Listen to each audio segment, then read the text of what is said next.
University today, SFI protesters, they stormed into the administrative block demanding the Vice Chancellor's resignation. Tensions have been simmering for a while now, but things really escalated. Today, the SFI members broke into the admin block, raised slogans, waved flags and demanded immediate action, which was to remove the Vice Chancellor of this university. This isn't just a token protest. Students, they are visibly angry. Many allege that the Vice Chancellor has taken unilateral decisions that go against the student interests. Police there on campus, university staff clearly worried. The big question is, will the state government step in before things turn volatile? Let me quickly go across to my colleague Alex Matthew, who joins me with more details on the same. Alex, take us through the details. Why are the SFI protesters so angry with the Kerala University Vice Chancellor? What really triggered today's protest? Neha, the recent events at the Kerala University was, made agitations for SFI to be agitated, regarding, the suspension of the registrar, because this is because an event which happened 2 weeks back,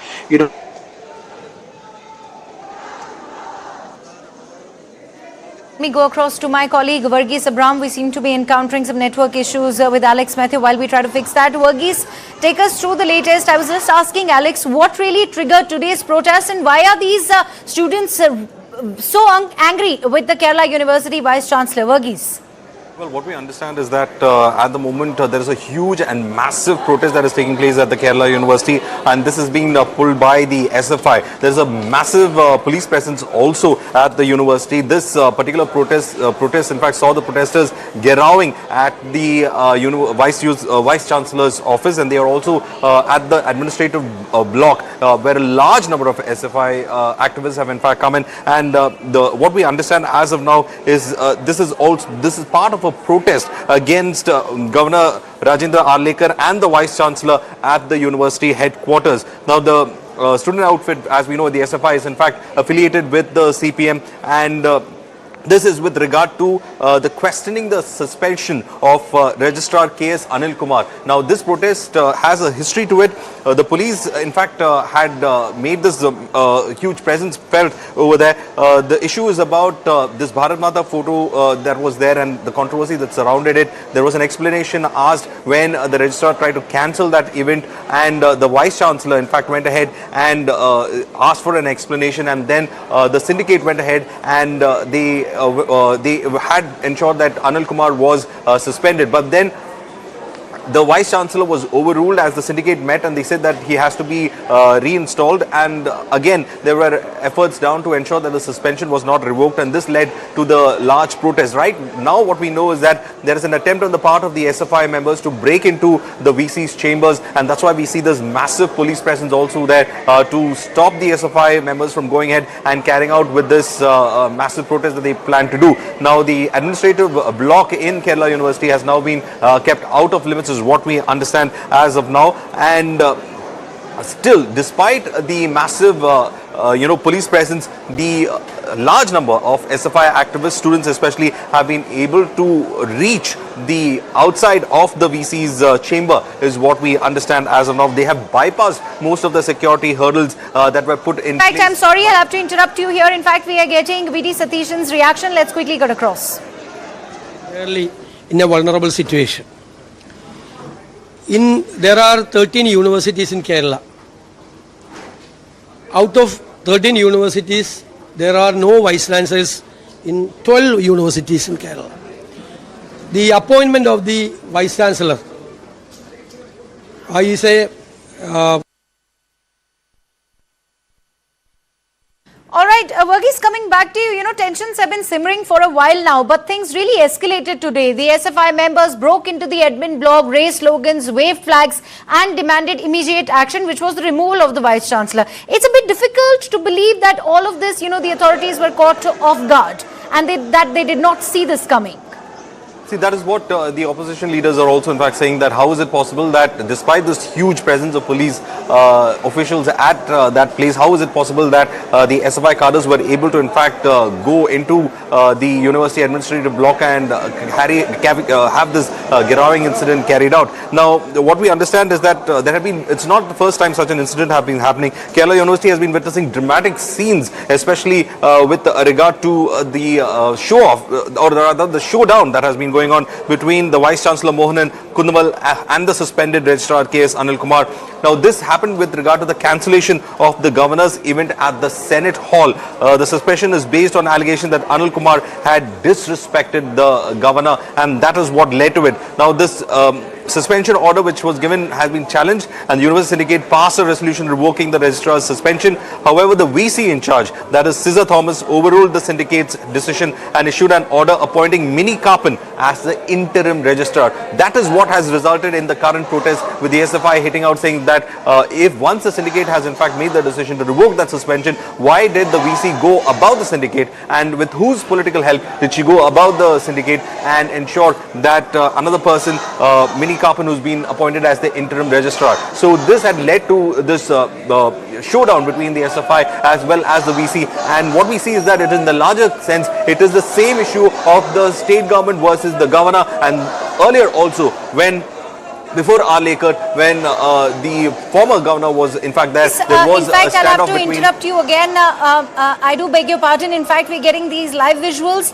Let us quickly show our viewers what exactly is happening here.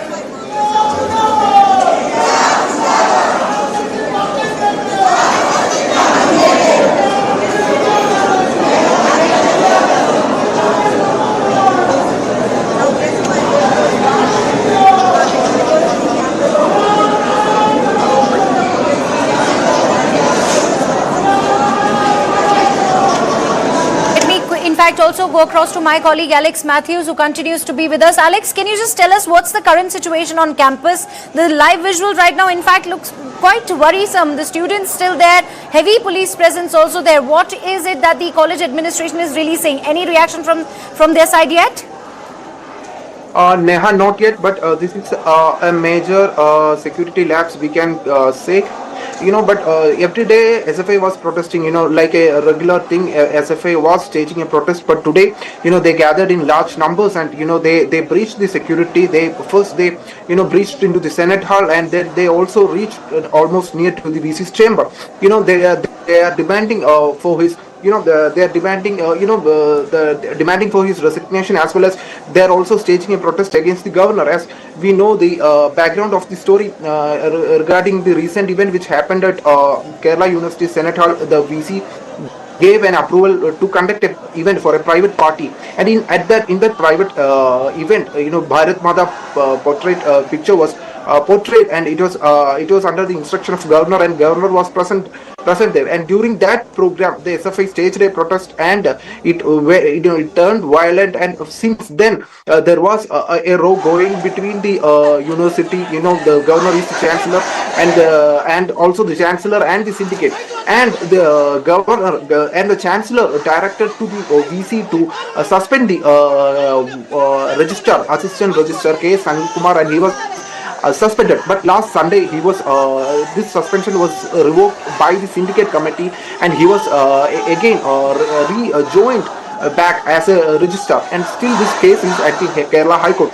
So this rift between the vice chancellor, interim vice chancellor Cesar Thomas, and between the syndicate is going on.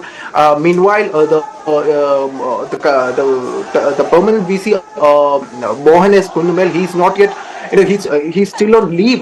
So this rift between the interim VC, VC is acting as a spokesperson for the chancellor, and the rift between both of them, today. So SFI took this protest into their hands, and took it into another level, where they barged into the Senate Hall of Kerala University, where they show their... All right, Alex, continue to stay with us. In fact, I'm also joined by senior BJP leader Tom Vadakan over the phone line with more details on the same. Mr. Varakan, massive protests they are launched by SFI against the Vice Chancellor of Kerala University. You know, I've been speaking to reporters on the ground. It's a bit difficult to kind of believe that this protest was not anticipated. What's really, you know, what's your reaction on this massive chaos that we see unfolding right there in Kerala University? Well, the fact of the matter is, Chief Minister is abroad getting his treatment, and nobody knows who's running Kerala at this juncture. The suspicion is the son-in-law. And if it is the son-in-law, then this is an agenda which that's his favorite. And so all this SFI movement is something that has to do with basically garnering votes. Now, the point here is, as far as the goddess Bharat Mata is concerned, this is history. This is not just history, this has been a part of our civilization. If you go to the Indus Valley civilization period, the mother goddess was worshipped, and that worship is followed. So Bharat Mata is as old as about 2,500 years old. So this are and if SFI refuses to study history, well, they have a problem. Even Romila Thapar is mentioned in a book about this, about the Indus Valley civilization, and shows Mr. Shastri, another historian, about the findings in Mohenjo-daro and Harappa. So I think this is essentially politically motivated, weaponizing an issue, trying to create an agenda where it does not exist. You have failed at all fronts, including the health, education, and law and order. So are you saying, Mr. Varakan, are you saying that the Pinarayi Vijayan-led government is losing control over campus law and order? Absolutely. What else is happening? Who is controlling the CM's office? The question is that. And if it is the son-in-law, well, God save him. Because people of Kerala have woken up and are seeing things in the right perspective. All right. Let me also ask you this. You know, the BJP has often accused the ruling left front of misusing student bodies for political agendas. Do you see this as another example of that, Mr. Varakan? Yes, that has been there. I had 3 years of experience of education in Kerala, and I know precisely what kind of education was rendered, how many strikes happened during an academic session, and it is inappropriate to say that education is in the best of health in Kerala. Okay, so does the BJP believe that there's a political backing behind the Vice Chancellor that is fueling this tension, if at all? This is against the governor, of course, yes, but this is much more than the governor. This is against the culture of India. This is against what we believe is Mother India. And Bharat Mata is part of our tradition, and we have believed it all along. Okay, all right. Mr. Varakan, finally, let me just ask you this. What is your party's stand on the students' grievances? You know, are any of these concerns valid in your view? What are the concerns that they are expressing, except their standard objection that, well, this should be in the syllabus or that should be in the syllabus? What are their grievances? They have not spelled it out, have they? Well, yeah, they've been quite upset with the Vice Chancellor. You know, it's saying that all the things that he's been brought in are anti-students, essentially. The Vice Chancellor, the Chancellor, they are people of academic excellence. They are people who guide, and the SFI is in defined mood because their mentor sits in CM's office and gives orders. And if these orders are not followed, these activists fall on the roadside. Thank you very much, Mr. Tom Varakan, for joining us with all of those important insights. Let me also quickly go across to Rahul Ishwar. He's an activist, joins me with the phone line with details on the same. Rahul, you've been vocal on students' rights. How do you really view the SFI's protest at Kerala University? Is this legitimate dissent in your view? Friends, that Bharat Mata belongs to all, and Bharat Mata temple was inaugurated by Father of the Nation Mahatma Gandhi himself. Bharat Mata Ki Jai was invoked in a bigger way by Asimullah Khan, who was a close associate of Nana Sahib. It belongs to all. Bharat Mata with a tricolor flag is pride of every Indian, and they should not be protesting Bharat Mata because it's nothing but Mother India. When you are insulting Mother or Mother India, it insults every Indian. They may have some issues with the right-wing ideology or anything, they can take it off. But Bharat Mata belongs to all. There are some national symbols we should respect. There are some national sentiments that everyone should respect, and I would urge them to be more nationalistic and patriotic regarding our Bharat Mata, Indian flag, Constitution, Mahatma Gandhi. These are all common to all.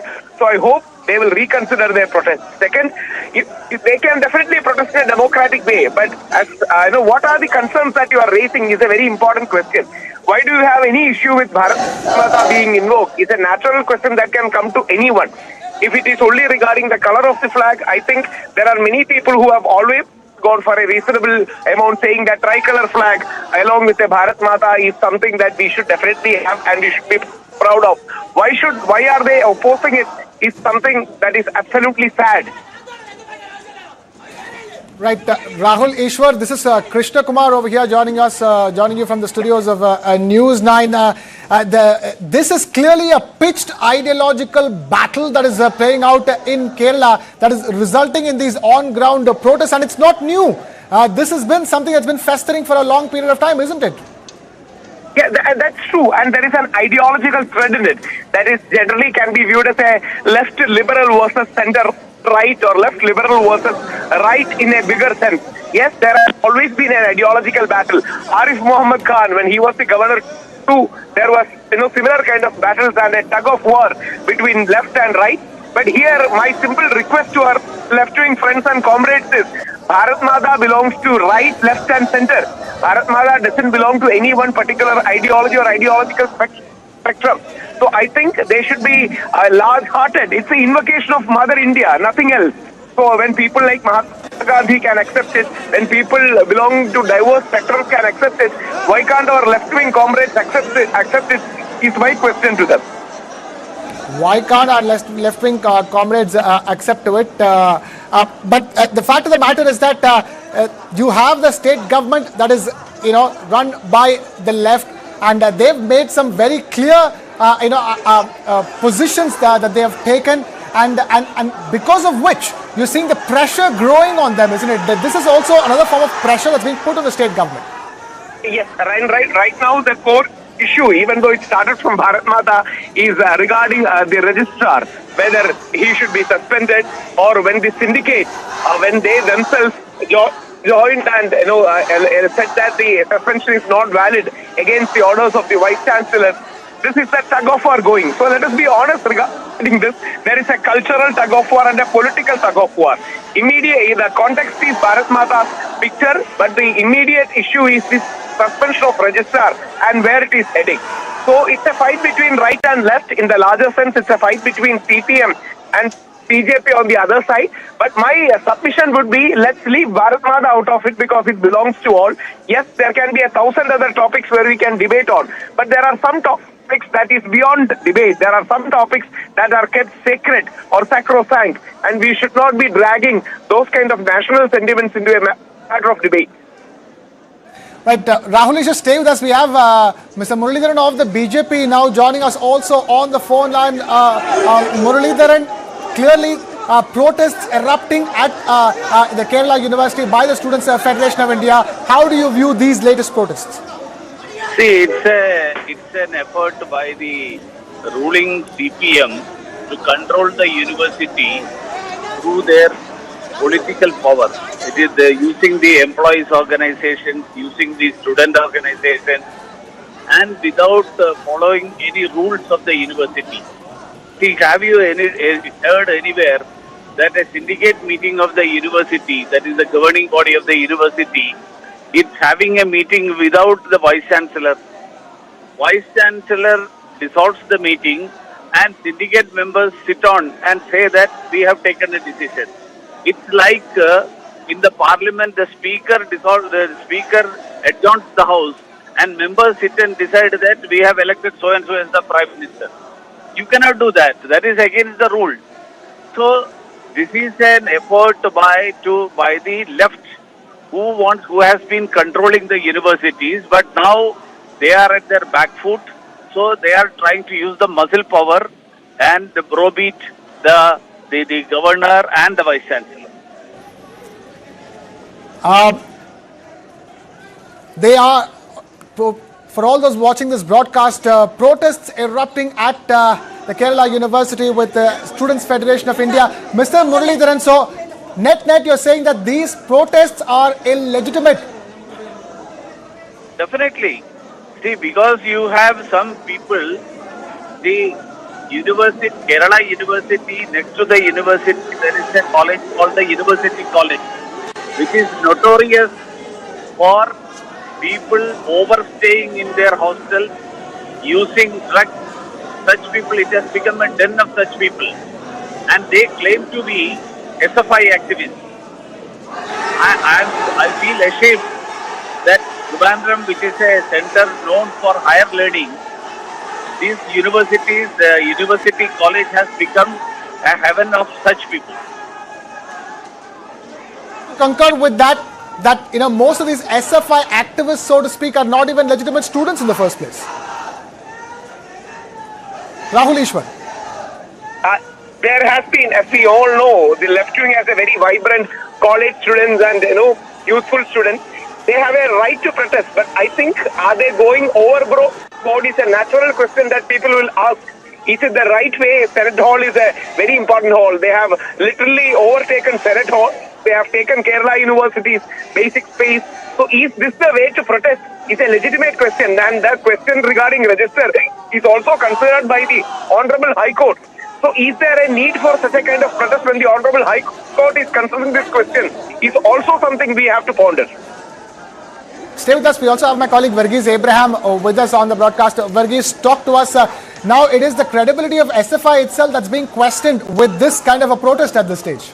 Well, the entire issue actually started, as Rahul Ishwar also would be saying, that it started with the Minister Shivankuti going ahead and objecting to the Bharat Mata portrait. From there onwards, it has been an issue about his programs being cancelled. Now, whether you can go ahead and cancel a program that was booked for the Senate Hall in Kerala University is another big question. But that program was cancelled, but still the governor did come for that particular program. And then the series of issues that happened within the university administration, as our guests were in fact pointing out, it's about an ideological battle that is also taking place. Here we have the Vice Chancellor, Cesar Thomas, who is being, so to say, backed from the Raj Bhavan, and then you have the registrar also being backed by the state government. So you have two people at the helm of university's affairs sitting on two opposite camps of a political ideology, and therefore the SFI, which has been hammer and thongs against the governor, and it's not the first time. When Mohammad Arif Khan was also the governor of Kerala, you did have a situation where the SFI was used as a protest vehicle against the governor there as well. So clearly, it looks like the SFI has become the tool of the CPM to ensure that they enforce their ideology within the varsity premises or within the university premises. And it's not, if today it's the SFI who's protesting, we must understand that there is active student politics that's happening in Kerala. You have the Kerala Students' Union, which is part of the Congress. You have the ABVP, which is part of the BJP. All of them do in fact have these kind of massive protests, but right now this protest over there has got questions that we need to ask is about how does a university's administration function. What we have, a normal structures like this, you have the governor of a state being the chancellor of all the universities in that state. Then you have a vice chancellor, and underneath the vice chancellor, the rest of the departments follows, like the registrars and the deans and others. Now the question over here is this, that when it comes to the administrative functioning, who takes the decision? You had the vice chancellor, in fact, going ahead and giving the registrar, who is reporting straight to the vice chancellor, a notice saying that why did you go ahead and cancel that event, and it was an insult to the governor. Right. No, he had reasons for it to be cancelled. Stay with us.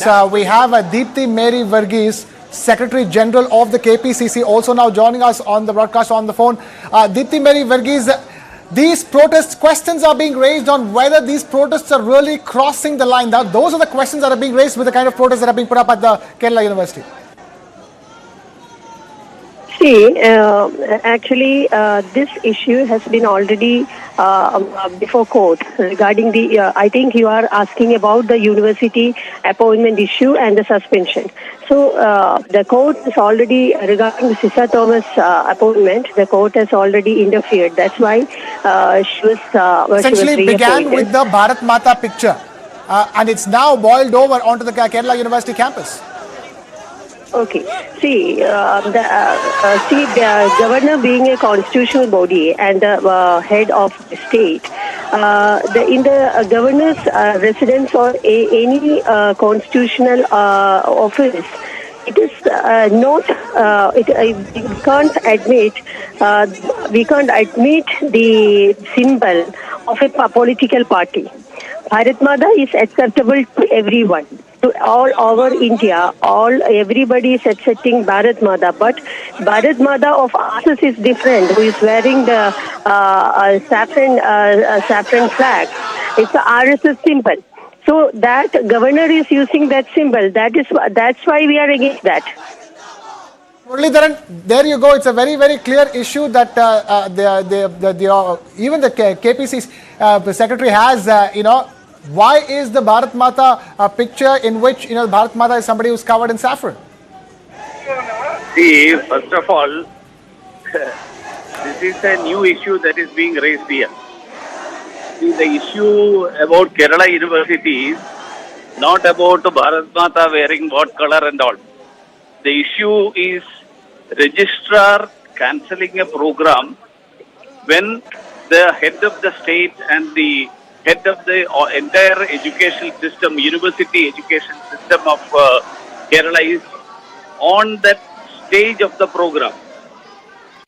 And then the registrar sends a mail saying that that program is cancelled. So, whatever is the color of the flag and other things, that are all other things. That has nothing to do with this. This is an issue about the registrar authority. So that is the reason why the registrar was suspended. One. Second thing, if a Congress leader says that Bharat Mata should not wear the saffron color, he should first look at the picture of Abanindranath Tagore, which was not only holding a flag, it was entirely saffron. So if she is worried that the saffron has been limited to the flag, and instead of the flag, it should be entire saffron. If that is so, then we will go to that. Deepthi Mary Varghese, do you have an answer to that? No. That is not the issue. See, saffron is the color which we have in our national flag. We are not against saffron. We are against the symbol using by RSS or used by the governor. So that is why the protest started. See, why? What is the need of using that? What is the need of using the symbol of RSS in the official place of governor? So we are only against that. So what my friend earlier told is not the issue. He is simplifying the issue. This is not simplifying the issue. See, all throughout India, they are doing this. They are dividing. They are using the political symbols. Earlier also, the governor of Kerala is doing the same thing. So, governor, you need to stand independently. He need to say the opinion independently. He should not incline to any political party. But for the last few years, what is happening in Kerala is this governor and the last governor, what they are doing is they are interfering into the politics. They are not supposed to do that. As per the rules in the constitution, as per the rules for the governor, whether they are supposed to interfere in the political issues, whether they are supposed to be to argue with the SFI people or the KS people or the students organization, they are not supposed to. They have to be in the level. They have to maintain the decorum. So that is not happening in Kerala. That is why the issue is coming up. The governor is not a person to be inclined to any political party. That is the basic issue happening in Kerala. Okay, we have Varghese Abraham with us on the broadcast. Varghese, you had a question. Well, I wanted to ask Mr. Muralidharan as well as Deepthi on this. Now, the fact remains is that the issue about the Bharat Mata's picture is what was highlighted by the Minister Shivankutty, and then you had the SFI protest that was happening. That has, this particular Senate hall was booked for a program of the governor and it was cancelled without giving any reasons as such, and therefore did the CPM anticipate that the Bharat Mata picture would be again displayed in that particular program, and that is why they have decided to go ahead with the cancellation, pressurizing the register to do that on one side, and the SFI students, the students union of the CPM in fact backing it. Is this what really happened in the behind that cancellation of that particular program? And the other thing is that why is it that the constitutional head of that state, in this case Arlekar, the governor, and even previously Mohammad Arif Khan, why is it that the governors are in fact in direct conflict with the education system in the state? There have been several instances which a certain agenda was being pushed through at the same time, and at the same time you've seen blowbacks. Now the question is, why is the CPM not directly involved in this, and you have the SFI taking up this entire protest as such? And it's not that only SFI, as I was telling you, the KSU is also involved in certain aspects of this protest as well, in sense that they also have been raising the issue about how the institutions are becoming actually ideological areas. More than governance of that institution that's happening, it's ideological acolytes of whether you're right wing or left wing who's there. So why is it the university is turning into a war front for ideological progress? Though you're talking about the registrar part of it, it is only the symptom of the larger problem that has happened. So why is this happening in Kerala University as of now? Why is it that's stemming from this? Why create the controversy in the first place?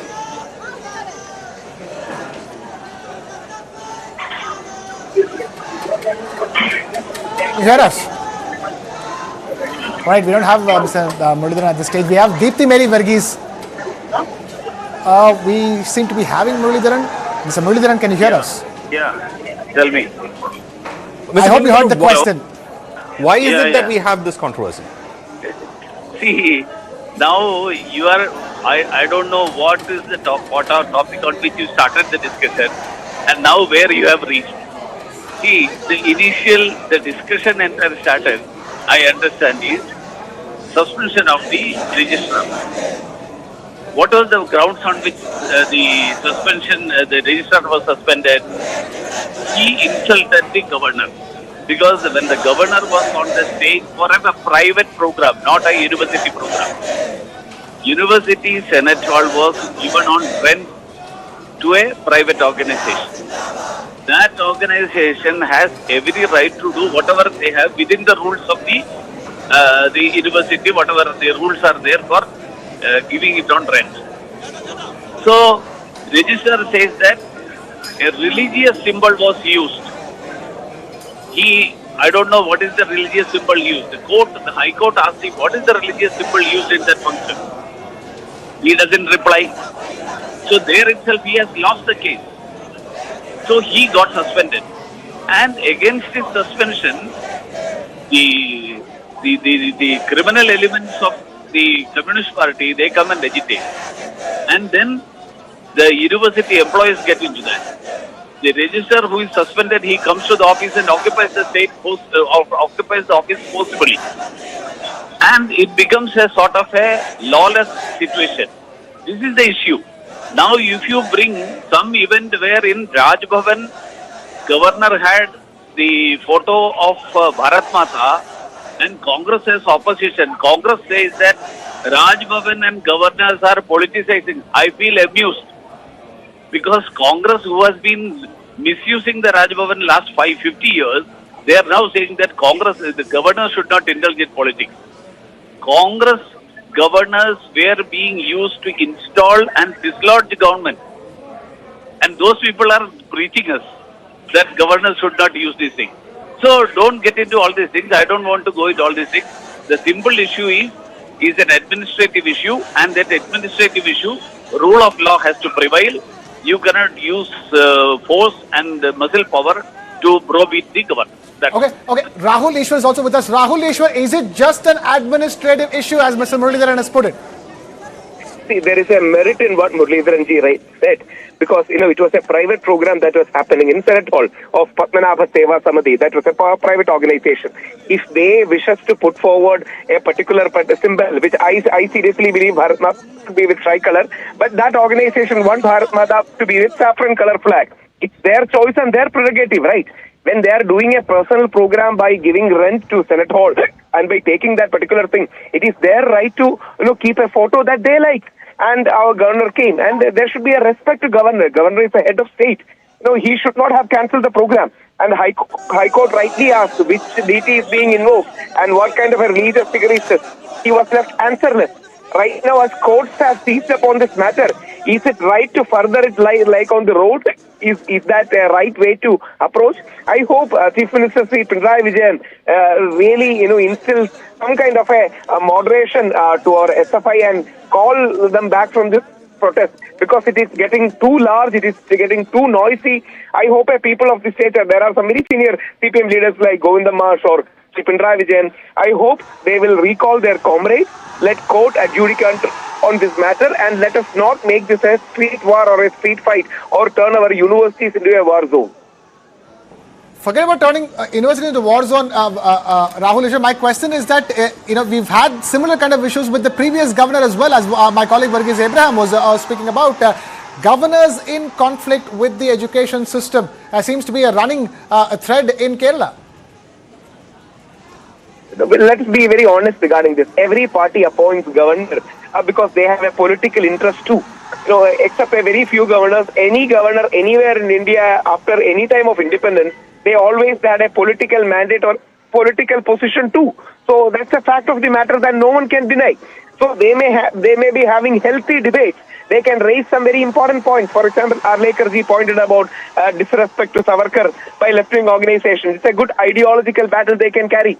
Or Arif Muhammad Khan sir, being a positive, reformative Muslim, have raised some very positive points regarding what are the changes needs to be in some aspect. Similarly, there are other people at the earlier point of time appointed to the Congress and the others who have raised political points. But there was always a sense of semblance. Governor can definitely raise an academic debate, but academic debate is different from some kind of a street war, some kind of a war zone politics. So governors will have their political position. Let us not be dishonest about this. Let us honestly accept that governor itself is a political appointment, and nobody can deny that. But governors will always do the balancing act. They will always take the centrist space. They will always be the peacemaker kind of a stuff many governors have done. But here, right, the issue is taking the protest too far.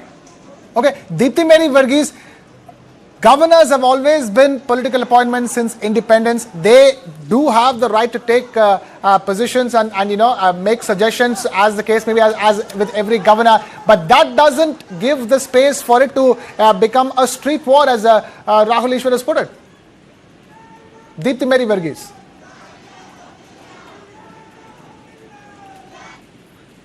That it is an ideological battle that is happening between the CPM as well as the BJP. Now, with regard to Mohammad Arif Khan, what we saw was a situation where there was talking about CPM acolytes being put into the university administration. Now, this was something that Mohammad Arif challenged, and then there was also an attempt to ensure that acolytes of another party are in fact replacing them at higher places and within the university structure. This led to the direct conflict between the CPM government and Mohammad Arif Khan. Over here again, when it comes to Arlekar, in fact started with this issue where you had Minister Shivankutty in fact walking away from this, and Arlekar did make his displeasure known. He in fact went and said that the walking away itself was an insult to the governor's